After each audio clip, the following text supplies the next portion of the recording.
اعوذ باللہ من الشیطان الرجیم بسم اللہ الرحمن الرحیم ولو فتحنا علیہم بابا من السماء فظلوا فیہ یعرجون اللہم صل علی محمد وآل محمد وعجل فرجهم سلام علیکم ورحمۃ اللہ وبرکاتہ۔ اللہ تبارک و تعالیٰ کا شکر ہے کہ سورہ مبارکہ حجر جو قرآن مجید کا 15 نمبر کا سورہ ہے، اس کی آیت نمبر 14 کی تلاوت کا شرف میں نے حاصل کیا، جس کا ترجمہ یہ ہے، اور اگر ہم ان پر آسمان کا کوئی دروازہ کھول دیں اور وہ روز روشن میں اس پر چڑھتے چلے جائیں۔ اللہ تبارک و تعالیٰ اس آیت میں یہ فرما رہا ہے کہ ان کا ایمان نہ لانا دلیل و برہان یا معجزات کے فقدان کی وجہ سے نہیں ہے، بلکہ اگر ہم فرشتوں کے حاضر کرنے سے زیادہ مؤثر قدم اٹھاتے کہ ان کو آسمان کی طرف اٹھا کر لے جاتے، یہ خدائی اسرار، ملکوت و عجائب آسمانی کا روز روشن عالم بیداری میں بچشم خود مشاہدہ کر بھی لیتے تو بھی یہ ایمان نہ لاتے اور اسے جادو قرار دیتے۔ چنانچہ ایسا ہوا بھی ہے کہ روسی خلا نوردوں نے جب فضائے بالا میں پہلی پرواز کی تو انہوں نے کہا، یوں لگ رہا تھا کہ ہماری آنکھوں پر جادو کر دیا گیا ہے۔ اناد والا کافر مشاہدات و محسوسات کا بھی منکر ہوتا ہے۔ آسمان کے بھی دروازے ہوتے ہیں، جبھی خداوند عالم نے استعمال کیا ہے بابا من السماء، اور آسمان کی طرف عروج ممکن امر ہے۔ فولوا فیہ یعرجون، یہ قرآن کی آیت بتا رہی ہے۔ ظل کا لفظ جب کسی فعل پر داخل ہوتا ہے تو اس کے معنی یہ ہوتے ہیں کہ وہ کام دن کی روشنی میں ہوا ہے، رات میں نہیں ہوا۔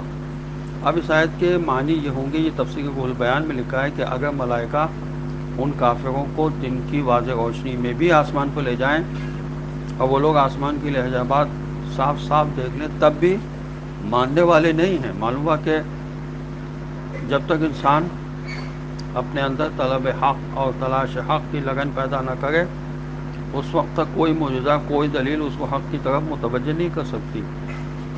ایمان اور عمل کی ابتدا تلاش حق کی لگن اور ذوق و شوق پیدا کرنے سے ہوتی ہے۔ اگر یہ نہ ہو تو انسان روحانی اعتبار سے کبھی ترقی نہیں کر سکتا۔ ایسا انسان زندہ رہتے ہوئے بھی مردہ کے حکم میں ہے۔ اللہ میں حقیقی سعادت نصیب فرمائے۔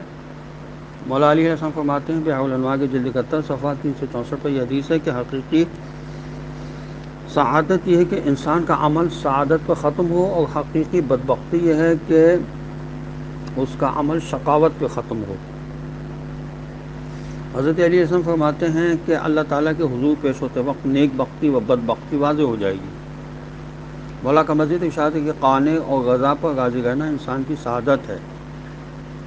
اور مولا علی علیہ السلام مزید فرماتے ہیں، یہ غرر الحکم میں حدیث ہے کہ انسان کی سعادت اس کے دین بچانے اور آخرت کے لیے عمل کرنے میں ہے۔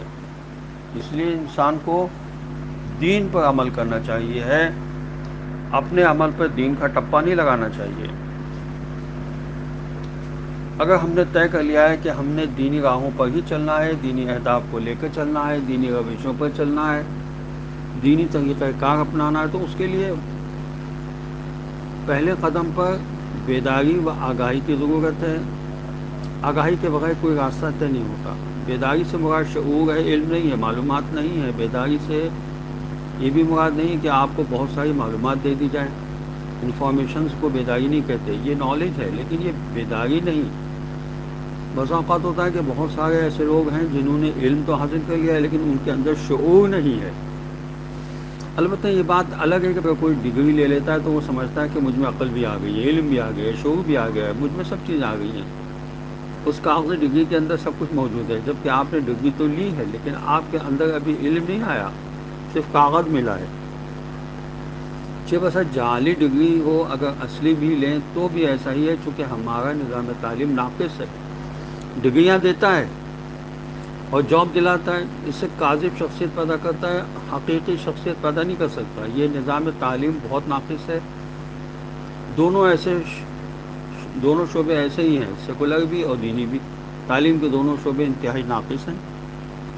ہمیں دینی تعلیم حاصل کرنے کے لیے اپنے گھر پہ توجہ دینا ہوگی، خود بھی اسٹڈی خود کرنا ہوگی، کسی پر انحصار نہ کریں اور اپنے بچوں کی تربیت خود کریں.